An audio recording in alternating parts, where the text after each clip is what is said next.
Good morning, everybody, and welcome to the Mayor Show. We're at Edison Elementary School, and today we're going to be riding around with our traffic bureau, specifically the motorcycle officers, and we're going to learn about what they're doing to keep us safe. One of the biggest concerns as mayor is what are we doing about speeders? What are we doing about safety for our children coming to and from school? And we're going to learn what's going on, and we're going to get some questions answered. I first would like to introduce the officers that I'm going to be spending our day today with. Lieutenant? Good morning, Mayor. My name is Jay Hoover. I'm a lieutenant with the Burbank Police Department. I'm currently assigned to the Traffic Bureau, and I've been assigned there for the last 4 years. Thank you, Lieutenant. Officer Dernis. Good morning. I'm Officer Dernis. I've been a Burbank police officer for 27 years, and for the last 15 years, I've been assigned to our Traffic Bureau as a motor officer. Great. Sir? Mr. Mayor, Kerry Schilf. I've been a police officer here for the city of Burbank for 23 years, 18 in traffic, and the last 3 I've been assigned as the sergeant in the motor squad. Thank you. Sir? Good morning, Mr. Mayor. My name is Dan Turpin. I've been a police officer for the city of Burbank for 21 years. I'm currently the motor training officer for the squad, and I've been a motor officer for 13 years. Outstanding. So what we're gonna learn today is what are we doing for our children to make sure they get to school safe. 2, we're gonna learn about their educational outreach with our children. 3, we're gonna learn about what they do with speeders. And 4, we're gonna go behind the scenes to learn what it really takes to be a top-notch big city motor cop. Welcome to the Mayor Show.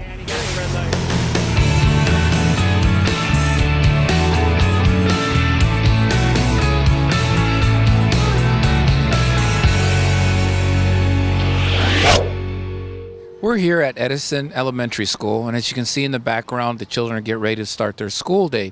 One of the biggest concerns that always comes to the mayor's office is what are we doing in partnership with our school district to work on safety for our children going to school. I'd like to introduce you to the officer in charge of the Traffic Bureau within our Burbank Police Department, Lieutenant Jay Hoover. Good morning, sir. Good morning, Mayor. How you doing? Great. So tell me, what are the biggest concerns relating to traffic safety for our children? Well, of course, as you know, and just as you said, traffic is of the utmost importance for the Burbank Police Department. It certainly is a significant concern for the families and the parents that drop kids off. Also for the schools, the various schools in the city, to make sure that the children are safe when they come and go from the schools. One of the biggest issues is obviously driving and paying attention to the roadway, so distracted driving, speed, and of course parking. One of the biggest complaints I'm sure that you receive and that I receive are folks that come and they park illegally, either double park or park in locations where they're not supposed to park.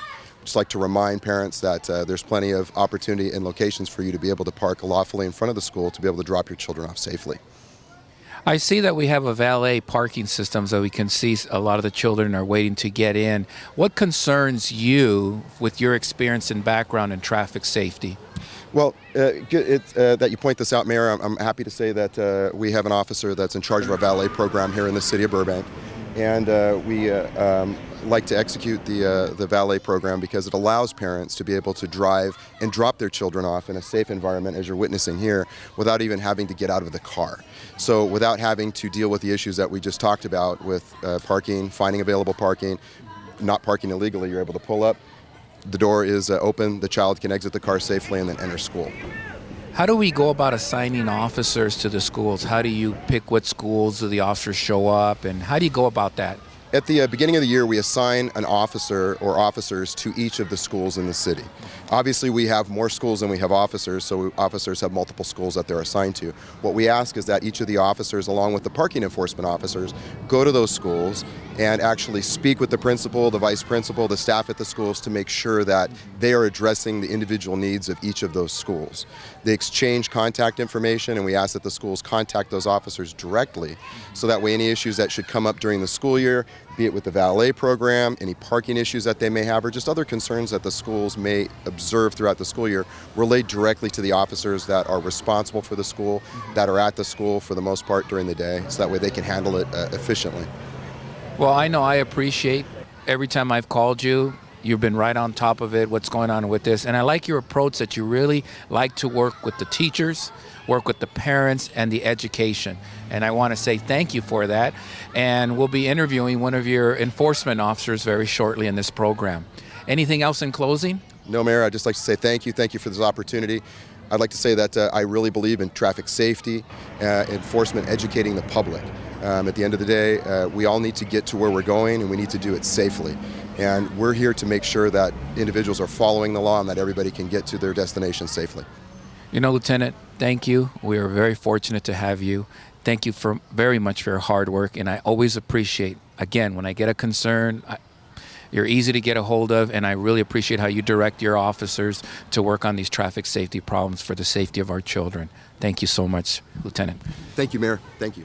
I am here with Officer Dernis, which is one of our finest motor officers within the city of Burbank, who's been assigned to Edison School.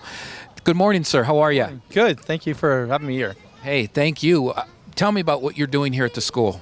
Okay, well, we started this program 15 years ago, and basically the reason we started it is we wanted to get kids to school in a safe manner. Not the kids were doing things wrong. Parents were dropping off kids on the opposite side of the street. Kids were running across the street.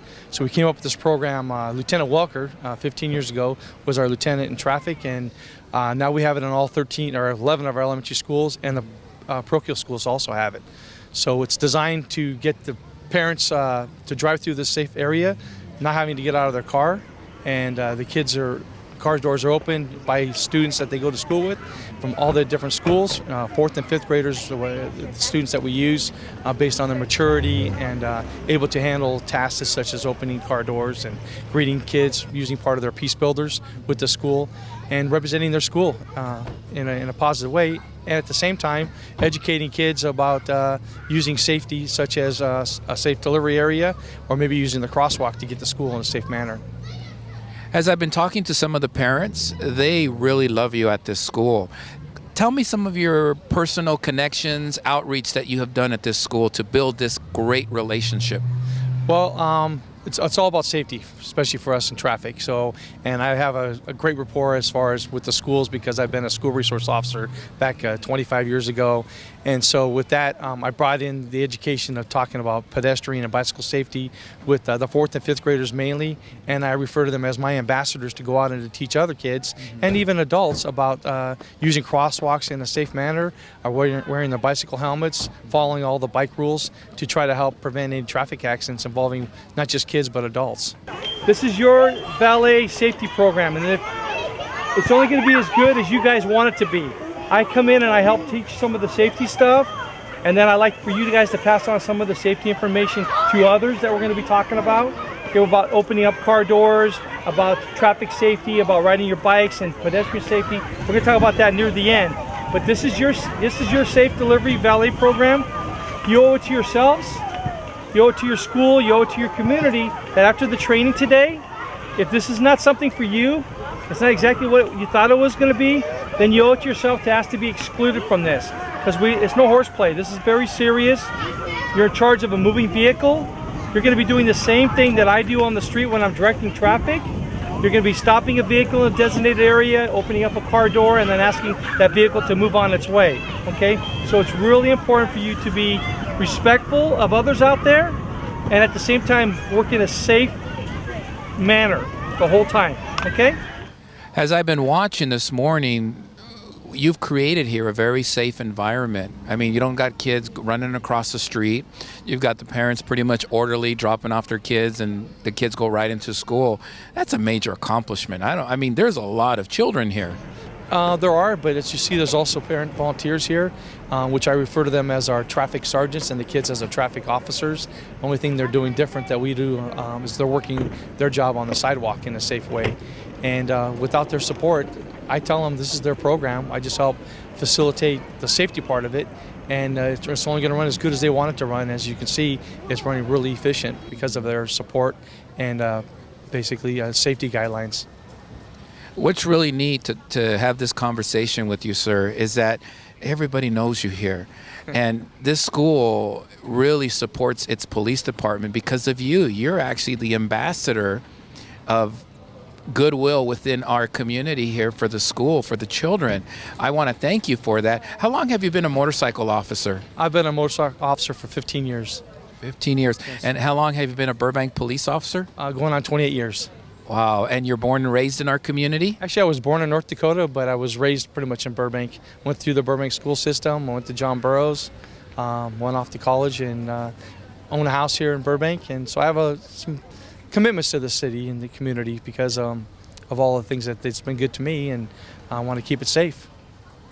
Well, Officer Dernis, we're going to move on, and I'm going to see exactly firsthand where you receive all this high-speed wazoo training to be a top-notch motor cop, and I'm really excited to get to that next step. But most important, thank you for your commitment for public safety. Most important, thank you for helping us out, because this is one of the biggest concerns that I get is what is our police department doing to facilitate safe movement, pick up and drop off of our children. Thank you so much for doing an awesome job. My pleasure. Thank you. We're here at the Burbank Airport, which is used by our motorcycle squad for training. And I'm here with Officer Dan Turpin, who's going to explain to us exactly what it really takes to be a motorcycle officer. And I can tell you from my former career as a police officer, this is probably one of the hardest assignments to get into and learn it and pass the proficiency exams compared to also being a helicopter pilot. Good morning, sir. How are you? Good morning, Mr. Mayor. I'm fine. Thank you for having me on your show. Great. What is your assignment as the training coordinator, the trainer? Talk to us. Well, the training officer is responsible for several things. One, for the safety of the officers, and for a monthly training that we go through right here on the airport, and that is to maintain the skills of the officer after they've completed a 3-week motor school, and to even get better so that they're prepared to deal with anything that happens out on the street, for as far as accidents or vehicles pulling out in front of us, things like that. How many guys apply, and ladies, how many officers apply for an assignment in the motor squad, and what is the graduation success? Well, our last test, we had 6 officers apply. The number we would like to be higher, but officers realize what a tough assignment this is and how difficult the motor school can be, and I think maybe that keeps the numbers down. In our last 2 3-week schools, we've only had 1 officer that was not able to complete or to pass. That's a very good rate, but I kind of attribute that to the outstanding training that they had from their training officer. That would be me, sir. That's you. Yeah. Well, as the trainer, now I've been riding motorcycles since I was 16. I'm a big Harley rider. But what skills do you look for in the candidates to be a successful Burbank motorcycle officer? Well, before I ever see them throwing a leg over a bike, it's very difficult to tell because it's deceiving. I've had officers that are athletes, and you would think they have very good coordination, very good balance, but when they come out here and go through the course, they're not always successful. So it's very difficult to judge an officer by looking at him or her as to whether they would be successful in the motor school. After we come out here for a couple of days, then I get a much better idea of how they're going to do based on their position on the motorcycle, based on if they have their head on a swivel.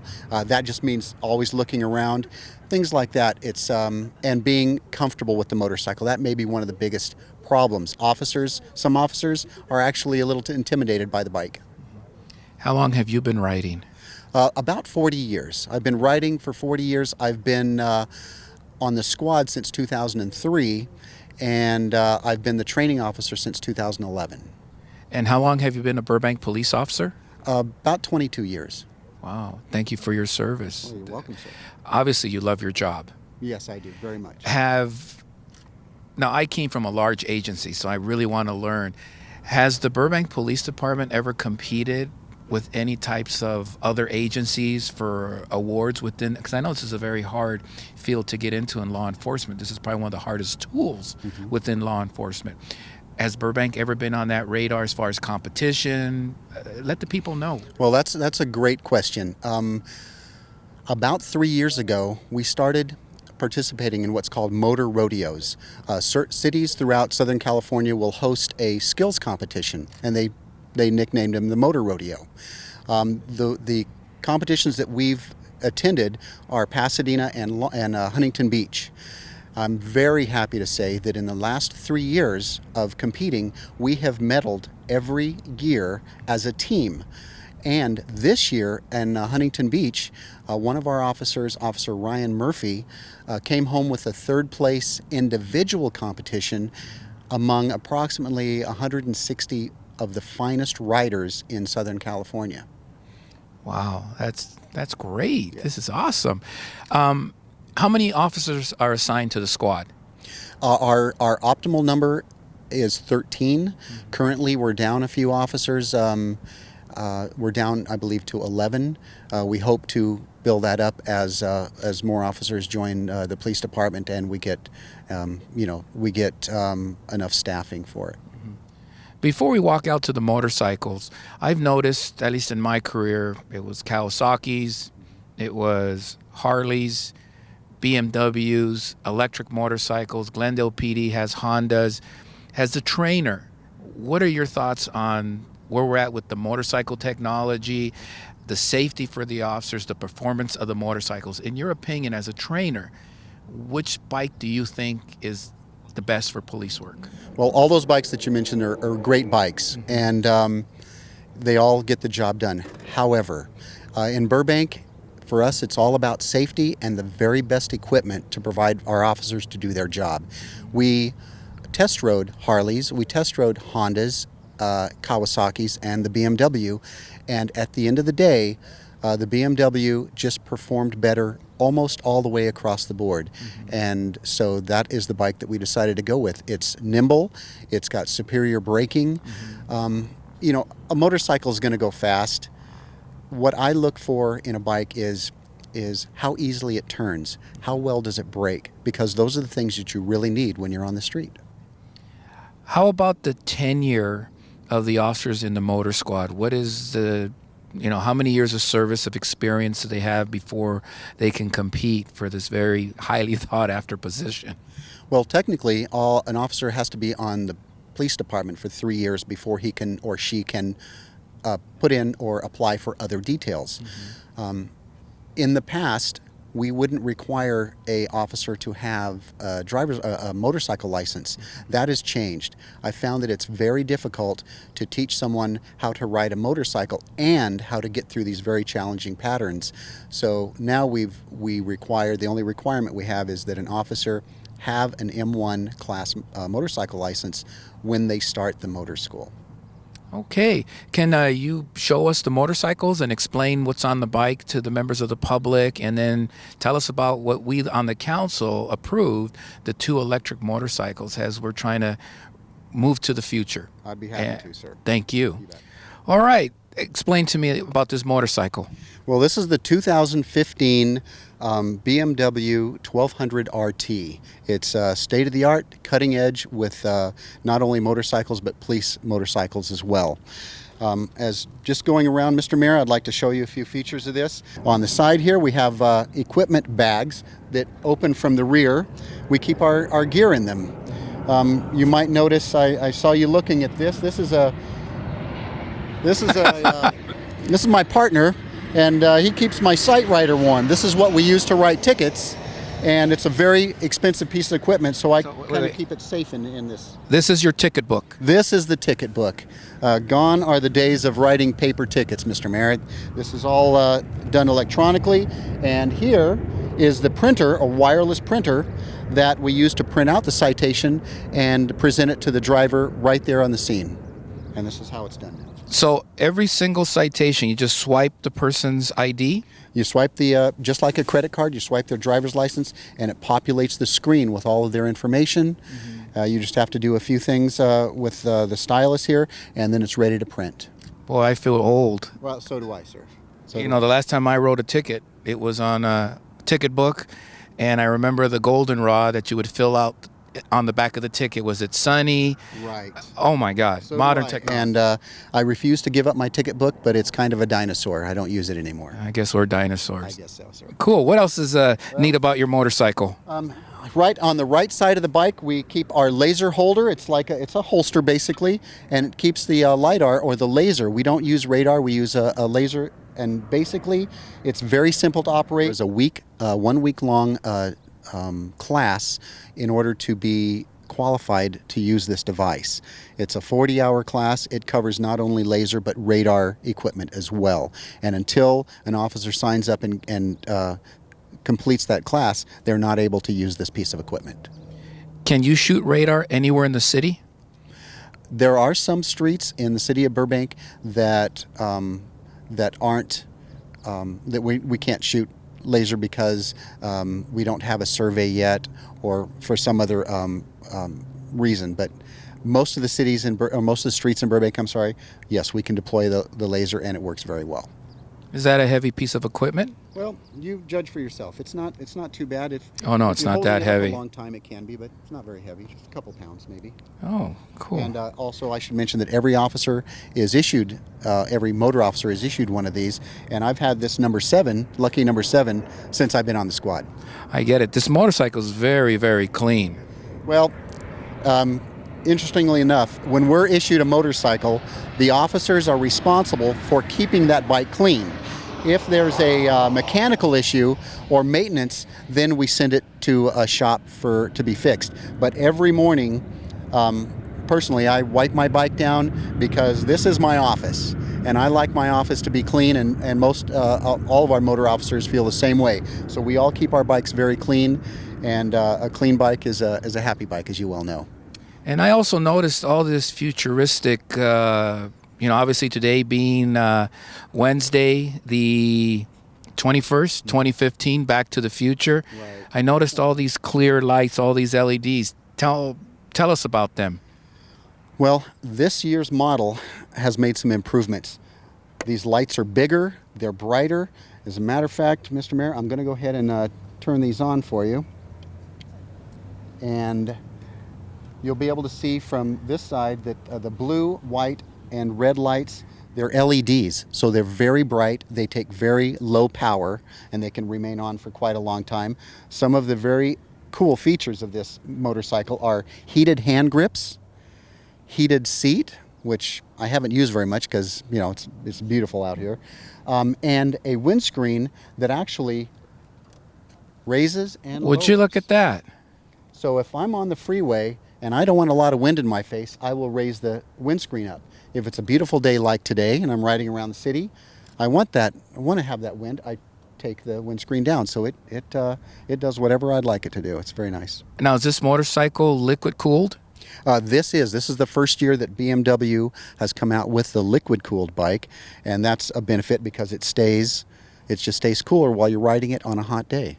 How about ABS braking on motorcycles? Is that technology currently in this motorcycle? Yes, it is. In fact, that was one of the features that we as a motor squad insisted on when we chose a motorcycle.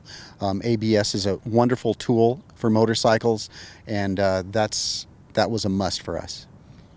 How many miles do you go on this motorcycle before it's retired for another motorcycle? Well, we don't gauge it by the miles that we travel. We gauge it by the time. We keep each motorcycle for 8 years, and then it's rotated out. So I just got this one just a couple months ago. My last motorcycle I had for the full 8 years.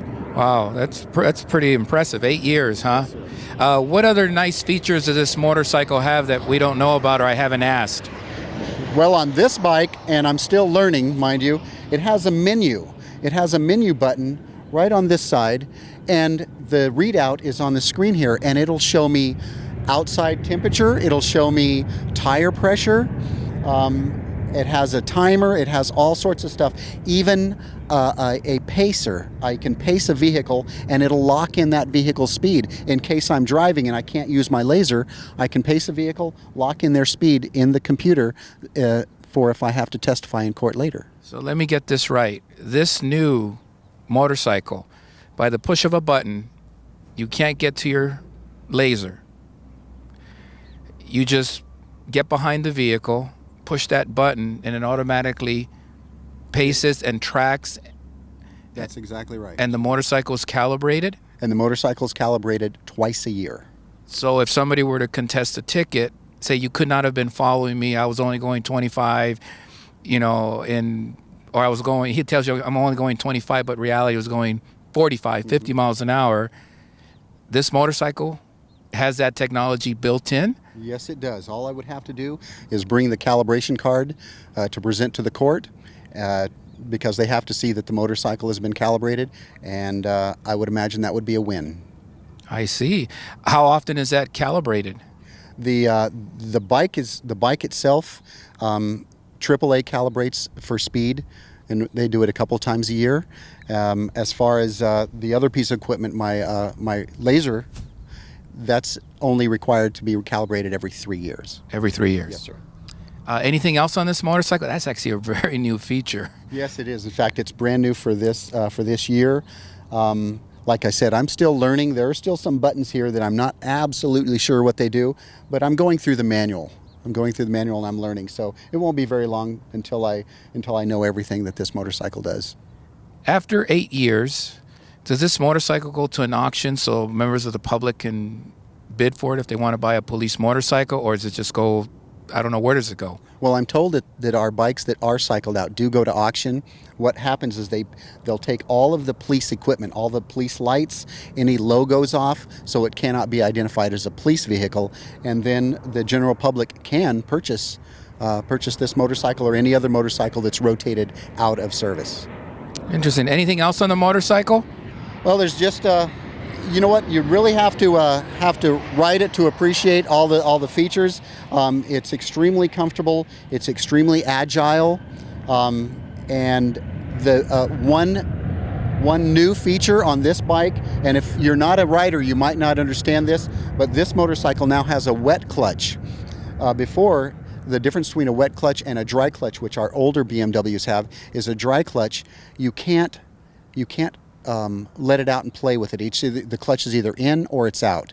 If you're on a hill, you can't equalize it. Maybe that's the best way to say it. With this motorcycle, it is equipped with a wet clutch, so I could be on a very steep hill, I could equalize the clutch and the throttle and just stay on the hill, and it would never burn the clutch. That's Wow. a very nice feature. All right. How about these new electric battery motorcycles? Tell me about these. This is the Zero bike. It's an all-electric motorcycle. It's made by Zero Company, and we acquired two of these motorcycles. This is the dual sport model, which means it can be on the street. It can also be on dirt or trails. You'll notice the tires that are more beefy. The suspension, it's a little higher up, indicative of a dirt bike. And it's a very light motorcycle. This comes in at somewhere under 400 pounds, which is very light. What was your first reaction? I know I was kind of shocked when it came to the council, and we all five approved of this to test it and get your input. But with your experience riding, what was your thoughts when this first came out, electric police motorcycles?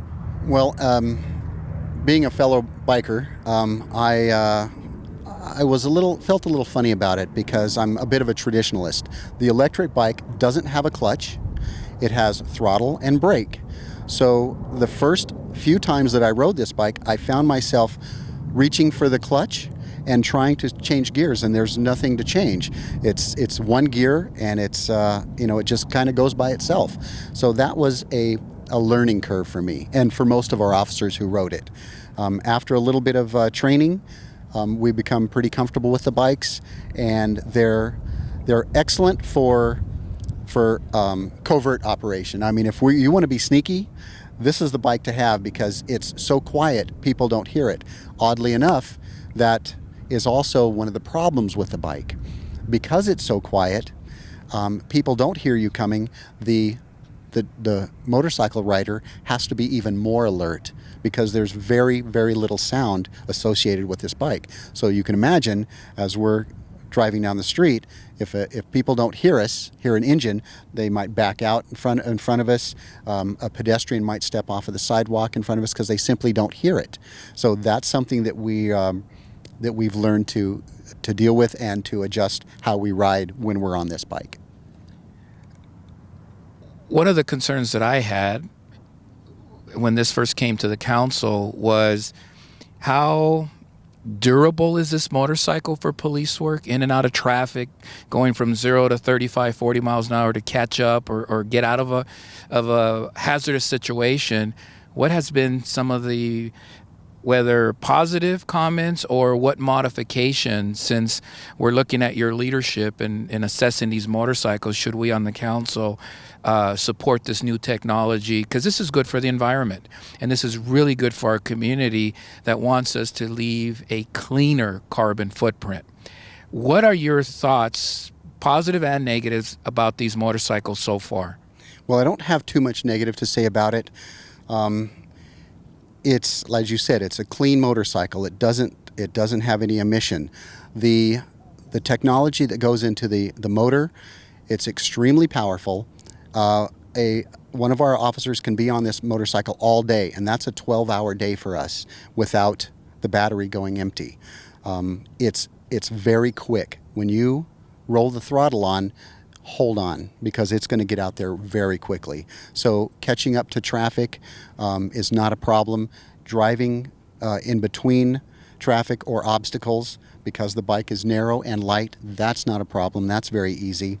And I will tell you something, sir. I recently was qualified to take this motorcycle off-road to patrol in the mountains, the fire roads, things like this. And this bike took a lot of abuse with me on it. And I made a few mistakes, and the bike was no worse for wear. So in my opinion, it's an extremely durable motorcycle, and it has been put through the paces since we've had it. I only bring that up because I originally was very skeptic about this, and the one reason why I did decide to support testing these motorcycles was to get you guys up on those dirt roads that we have for, public safety, because sometimes we do have lost people up there. Somebody could be injured. I wanted to make sure that our police department had the best tools to get you up there. So I'm glad I'm asking you this question, because I was always concerned about, can this bike really take the beatings of everyday motorcycle police work? Well, I'm here to tell you, sir, that so far it absolutely has. And not only do people perhaps need help when they're up there, but there's a lot of folks that go up there and they might be doing some activity that they shouldn't be doing. And with these bikes patrolling in the hills, it enables us to go where hikers go. And that is going to be a big benefit as far as catching folks, like I said, doing things they're not doing, shouldn't be doing, or even to help minimize arson, because folks sometimes set fires in the hills. And when we can take this bike up where a pedestrian, where a hiker can go, then we have the same access to the hill that they do. One of the things I want to communicate to the members that are watching the show is that when you become a motorcycle officer assigned to this squad, you're also a force multiplier. So in the event of an earthquake, unusual occurrence, your motorcycle, for us, the public, is to get you a Johnny on the spot to help out to whatever we need assistance with. And this motorcycle is another tool for that, or would you guys still probably use the other motorcycles for earthquake, fire, robbery, that we need more officers? I mean, how does this fit in the big picture? Well, in case of an emergency like that or disaster, we would probably deploy all of our motorcycles. Currently, we have 2 e-bikes, electric bikes. They would absolutely be deployed in any kind of an emergency or disaster. We have already used these and our other bikes to assist the fire department with structural fires, with brush fires, things like that, in traffic control issues. These bikes can go anywhere. Up, downstairs, they can go take stairs, they can go on uneven terrain, they can go through water, it doesn't matter. Where on a traditional BMW, we might be a little more careful because it's a very heavy bike. It doesn't have the suspension that these bikes have, so we might be limited in some places we can go with this bike, and the electric bikes can pretty much go anywhere. All right. Is there any other different piece of equipment on this motorcycle that the Beamer doesn't have? No, this is actually a little bit. It has what it has to have for patrol and for enforcement, but it doesn't have everything that that the BMW has, simply because it's a weight issue. If you start putting on all these extra features, then this bike all of a sudden is going to get heavier and heavier, and it might not be effective up in the hills. So we like to keep it light, but with the necessary equipment on it that we need to do our job. What other specific training do the motor officers have to go through to be certified to ride these motorcycles? Well, we do a course out here that they'll ride it out at our training course through some of the selected patterns. There's a few patterns because this bike doesn't have the turning radius. Oddly enough, it's a smaller bike, but it doesn't turn as sharp as my motorcycle. So we can't go through all the patterns, but we put up a few of them that they go through so that the officers learn how to deal with the motorcycle not using a clutch and not shifting gears. And then if one of our officers would like to be off-road trained, then we have 2 instructors that will take them up in the hills for the day, and they will do the training there, and by the end of the day you'll know that if you either made it or you didn't make it, depending on how you do. I see these cones behind me. Can you tell the members at home that are watching the show what they're for? And certainly, Mr. Mayor, these are some of our cone patterns that we ride through monthly, and each officer is expected and required to negotiate these patterns cleanly. That means not knocking over cones, not putting a foot down, not dropping the motorcycle, of course. And these are the kind of cone patterns that we ride every month at this training site.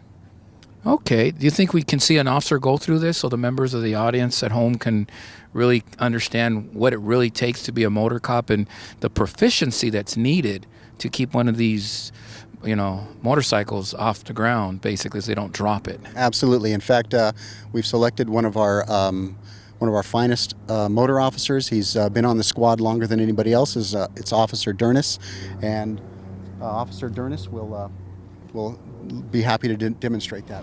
Okay, sir, I'm here watching Officer Dernis. Can you explain what's going on? And you as a trainer, what are you looking for? What are you listening for? What's going on? Well, Tim is going through our number 3 pattern. We have probably over a dozen patterns. This is one of our staples. This pattern really tests an officer for their head turns. You'll notice when Tim comes through this turn, the way he turns his head before he turns the motorcycle. He's looking where he wants the motorcycle to go. Listen to the rev of the engine. He accelerates as he's going through the corner. That's the things that I'm paying attention to. Those are the things that we require our officers to do to be successful in a very challenging pattern like this. And Tim is a textbook example of how to successfully negotiate this pattern. What is the weight of the motorcycle? The bike weighs about 720 pounds, and with all of our equipment on it, it pushes it up just a few pounds, and you'll notice how effortless he makes it look. It's almost like the bike is taking itself through. What people don't see who are trained is how he prepares to set up for a turn, how he turns his head before the motorcycle turns. He wants that bike to go where he's looking. And the first test, you got to get your head around. He gets his head around, and now the bike just follows him. And then he accelerates through the turn. That's why you hear that the engine revving up a little bit, because he wants to get power in the turn so that it carries him right through it. Now, is this bike, because it's a police special, is it engineered, designed with lower center of gravity, or how's the balance of the bike itself? Well, the bike is balanced very well, but a civilian could buy a BMW civilian model, and they could do the same thing with proper training. There's nothing special added to the bike. It's not lowered. The suspension isn't any different than a civilian motorcycle. Peter, you got to show the skyline. I'm sorry, I don't mean it. You got to look how beautiful the mountains are today, and the backdrop of the city of Burbank. Today is Back to the Future Day.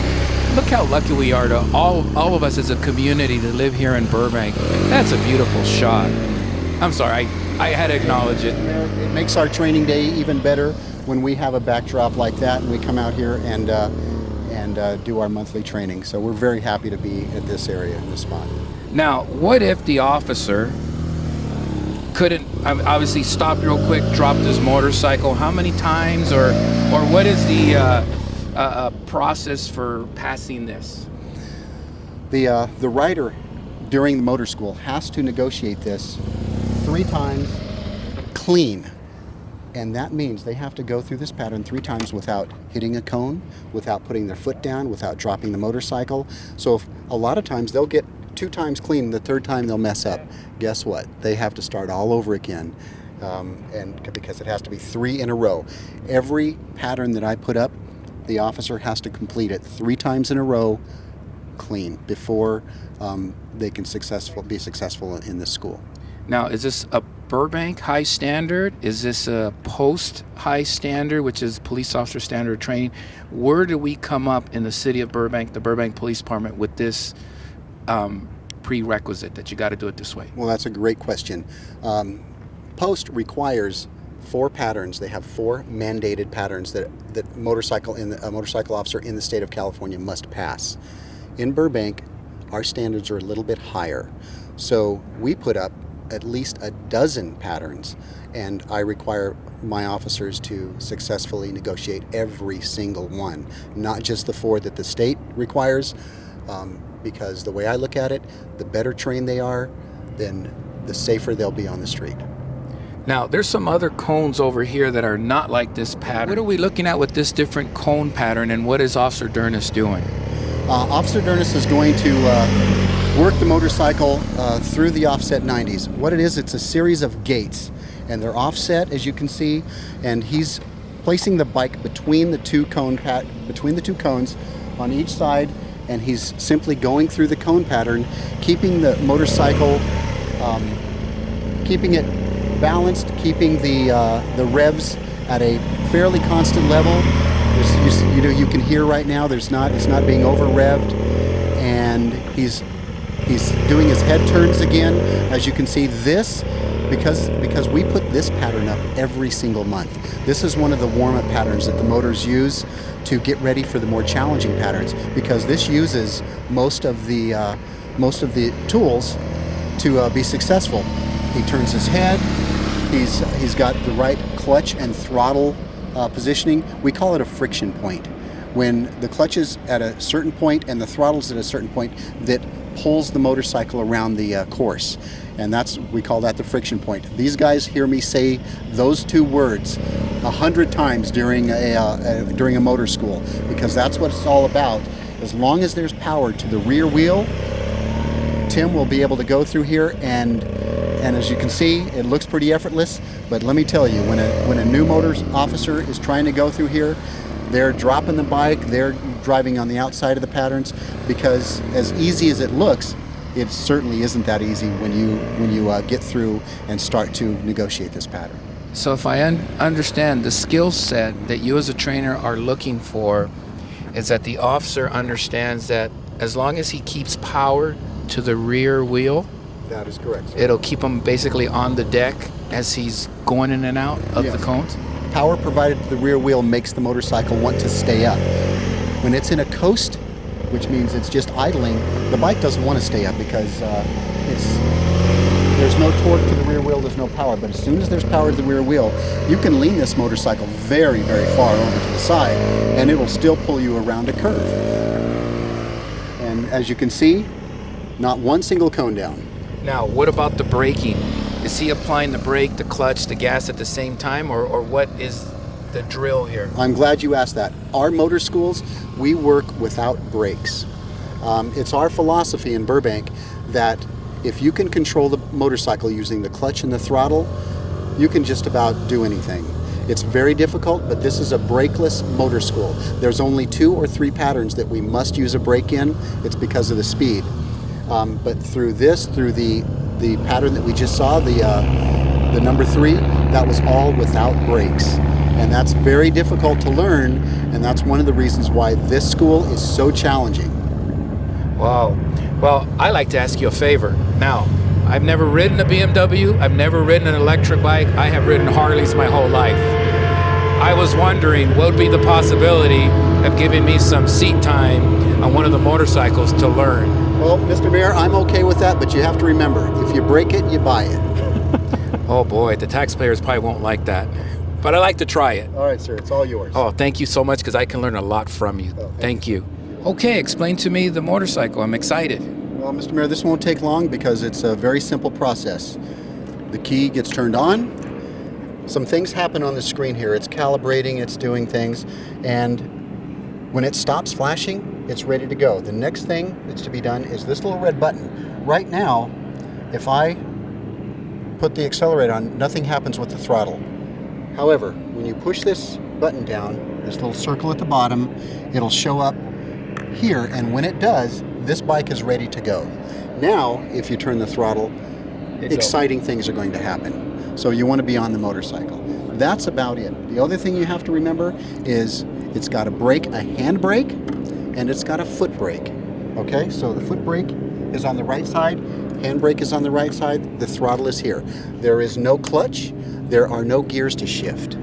You're going to be reaching for the clutch, everybody does. Your foot's going to be wanting to find a gear. There is nothing to find, it's just on or it's off. It's very simple, but it does take a little bit of learning. Are you ready? I'm ready, Peter. Even if I fall, don't tape that part, please. Okay, thank you. All right, this is kind of a really nice treat. Be able to try one of these police motorcycles, especially the electric ones, and get a feel for it. I've been riding motorcycles since I was 16 years old. Pretty much own the Harley. I'm on my third Harley Davidson motorcycle, so this is definitely a neat treat and something totally different. I'll probably start out real slow so I can really feel the bike and kind of see if I can be one with the motorcycle.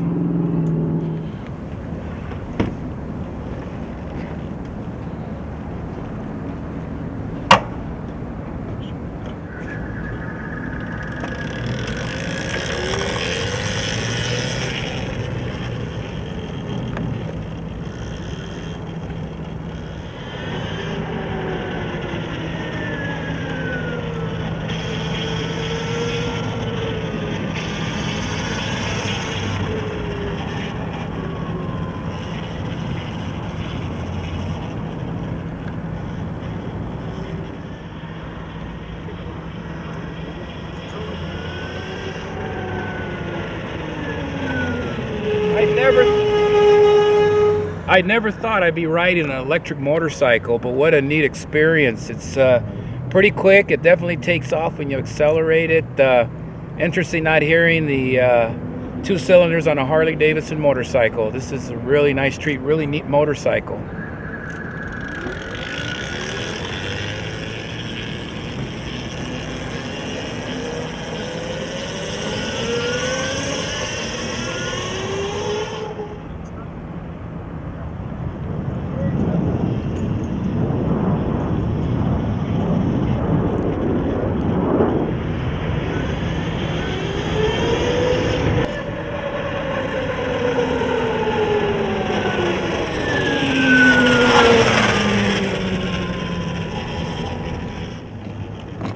Don't forget your head turn, Mr. Mayor.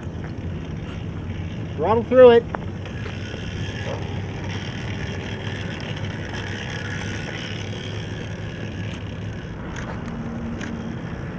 As soon as you come through it, you're looking at the next gate. That's your next target, right there. Can't make it turn. That's tough.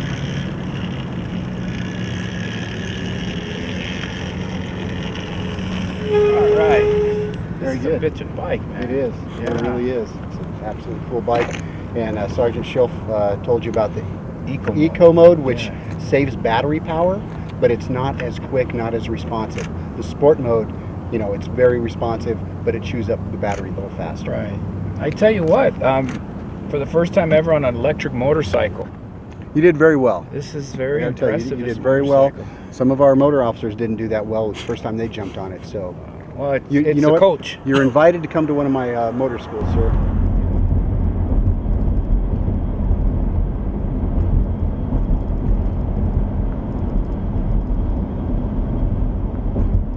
I'm going west. You got the red light, Dan. You got the red light.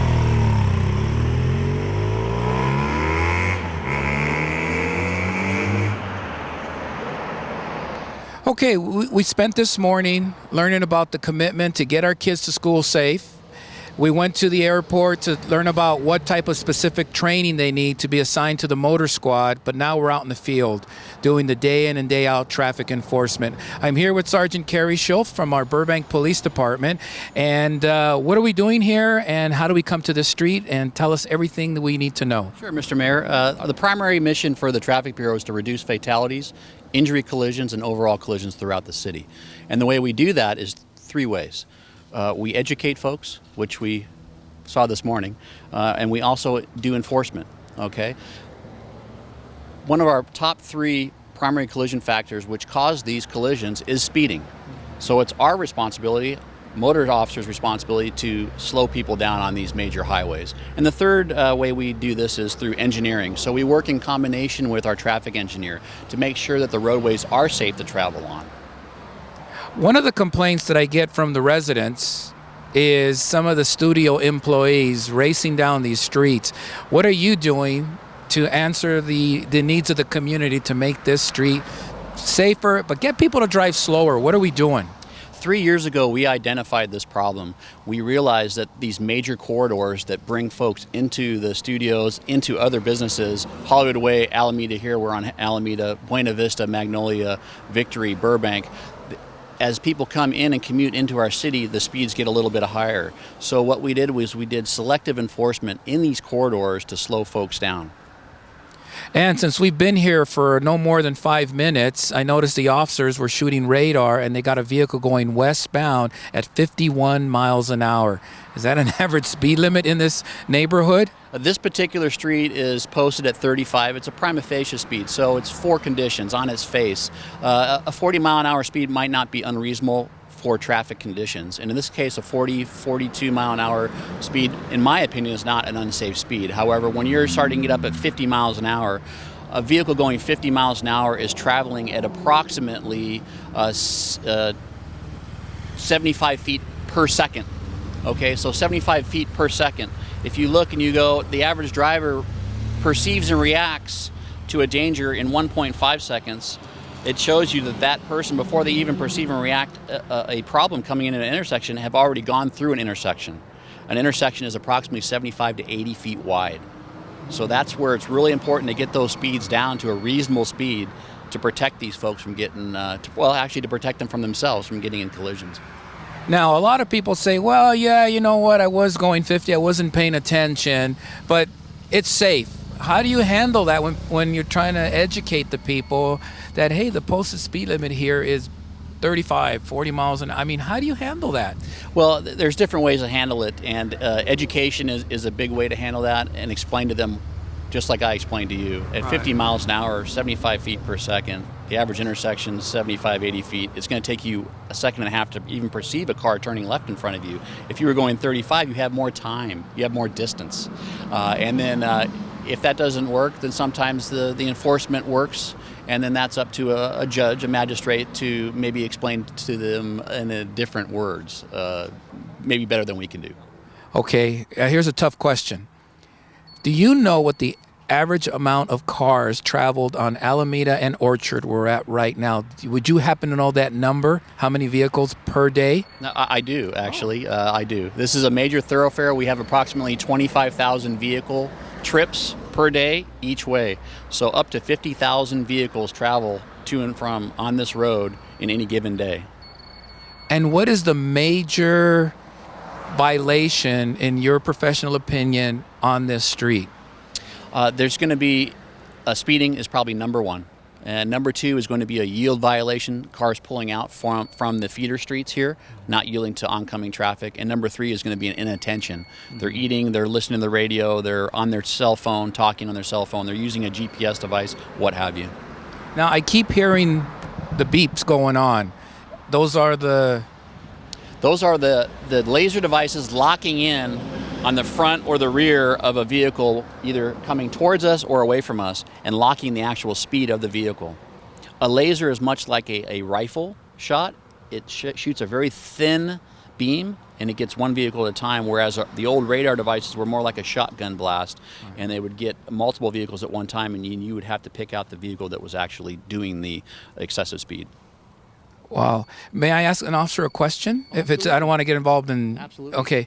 Sir, you took off earlier and you went after a white Toyota vehicle going westbound. Did you use your laser? Yes, I did, and it registered a speed of 51 miles an hour and at about 200 feet away.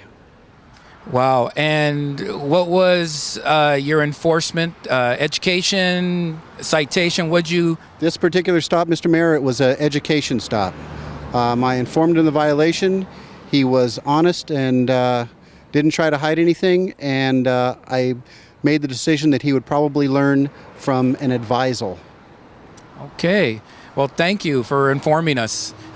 Carry on with the good work. Lieutenant, I appreciate really your honesty, the openness, and obviously transparency of what you do day in and day out. But I got to ask you one question that I always get on council, and I got to do it on behalf of the people, so no disrespect. The biggest concern I get is when community members call me and say, we got nothing but speeders and I never see a cop. They're never around. What are you doing? What are you doing to work on our problem? This is a great example of the efforts that we undertake to address the complaints and the concerns of the community. Absent you and I and the other officers, these two officers are here today to address speed.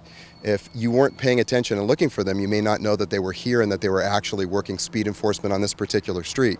Now, keeping into consideration that Burbank has approximately 230 miles of roadway within the city, the officers and the resources that we have to actually be utilized throughout the city effectively. So the officers may go from here to another location, work speed or a different type of complaint, and then go from there to yet another location while handling radio calls at the same time. So it may appear, if you're looking and I don't see them, well, they may have been here, and you can see the tree where they're at. It's a little bit more obscure, and so we are out there. We take complaints very seriously. We address them all. We send the officers out to assess it, and we work it, and we use our resources as effectively and efficiently as we can. Lieutenant, we have covered the 3 E's of traffic: education, engineering, and enforcement. We've also learned today of how intense motorcycle training is just to be able to be considered and appointed to the Burbank's very proud motorcycle detail. Is there anything in closing, Lieutenant, that I might not have covered that this gives you the opportunity to let the community know anything and everything that you feel is so critical for their knowledge, their information about what your assignment is and what your officers that work under your command do day in and day out that maybe I haven't covered? Well, I think you've covered it all, but I will add this. The officers, myself included, are very fortunate to work in a city and a community like Burbank. Burbank is very welcoming of the police. They encourage the police to be there to enforce the laws. They let us know when there's issues occurring in the city, in the areas where they live, and then we have the opportunity to come out and address it. I don't know what better place there can be to be able to work and interact with the community where you're accepted, where folks want you to be there, and it gives our officers that opportunity to go out and do their jobs.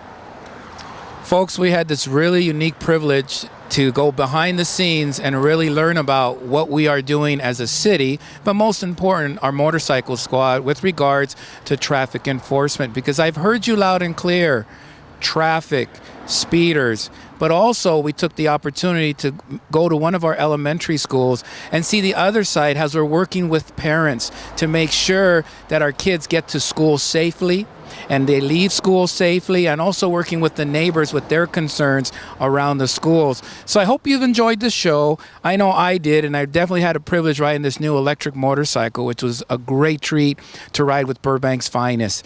And today, I actually lived a little small dream for a little bit, Lieutenant. I was a part of the big city motor cops. Thank you so much, Lieutenant. Glad to have you, sir. Thank you very much. Thank you, and thank your officers, please. Absolutely. Thank you, sir. I'll see you guys for the next show. Thank you for tuning in.